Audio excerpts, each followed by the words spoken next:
Hi everyone, welcome back to the channel. If you guys are new, my name is Ken. I do beauty type videos on this channel. In today's video, I'm going to share with you guys 5 of my favorite makeup tips and tricks to help minimize the appearance of pores, fine lines, textural issues in general. So if that is your jam, keep on watching. If you guys have far more severe scarring, textural issues, these may not work for you, but if they do, definitely let the people down in the comment box down below know that it works for you so that we can all share this information around.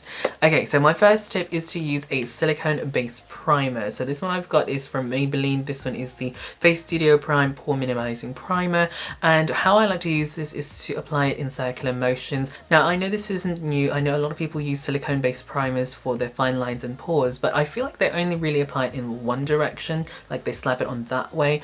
And that is great when the light hits you like full on that way. It looks great, but then when the light hits you in a different direction, you can definitely see the fine lines and pores again. So I like to really massage it and, you know, just use a decent amount. That way it's like a really nice smooth canvas so that when your foundation is put on your skin, it's got a nice, I suppose, flat even surface to work with, if that makes sense. Tip number 2 is to use a beauty sponge. I find that beauty sponges just work so much better when you have textural issues. Now, being a guy, I have fine lines, pores, wrinkles, and then also like these, like the 5 o'clock shadow hairs like that. I find that a beauty sponge is really good at packing on the foundation, especially if you're doing more of a bouncing method as opposed to like swiping. I feel like when you do swiping motions with a sponge, you'll get the same result with a brush essentially.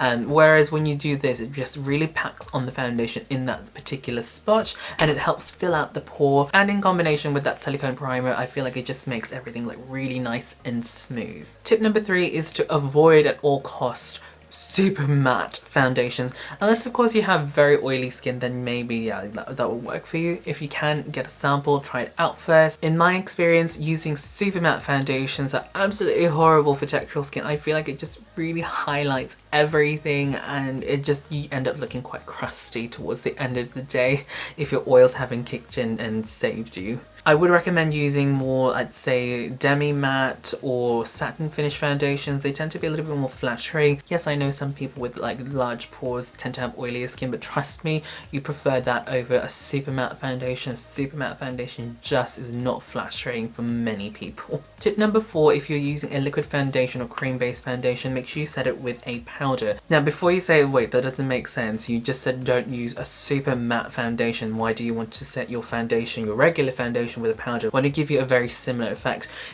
Not really. When you apply a liquid foundation then you set it with a powder, it just kind of like creates a seal on top. So if you already have the underbit already perfected, like with the foundation and the primer, if you put the powder on top, it's just going to help seal that. That way the foundation doesn't kind of like melt again and then kind of like slip and slide. This just kind of holds everything in place. It doesn't have to be any particular powder. I've got this one from Cover FX. You can just use whatever powder you have, but as long as you've got a powder, I feel like that really helps lock everything in place and therefore not going to emphasize too many of the lines, too many of the pores as well. Last tip is to use a setting spray. Now you have to be careful again with the setting spray. Try and avoid the ones that are very, very matte and also avoid the ones that are super, super dewy. If you can find a setting spray that's going to help lock the foundation in place and also add a little bit of hydration, that's going to be perfect.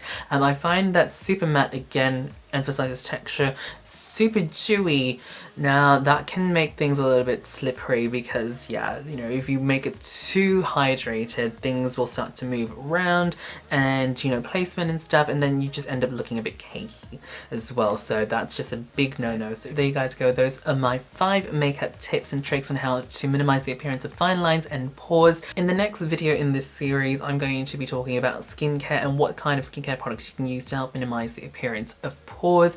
Also have some recommendations for you guys as well. If that is your jam and you guys haven't subscribed, make sure you guys hit the subscribe button so you guys don't miss out on that video. If you guys would like to check out my other makeup videos, I'll have them listed down in the description box down below, just a couple of recommendations. Also the eye on the screen as well. If you guys prefer vlogs, I do have a vlogging channel as well. Again, everything down in the description box down below. That is pretty much it from me. Thank you guys so much for watching. I will catch you guys in the next video. Bye.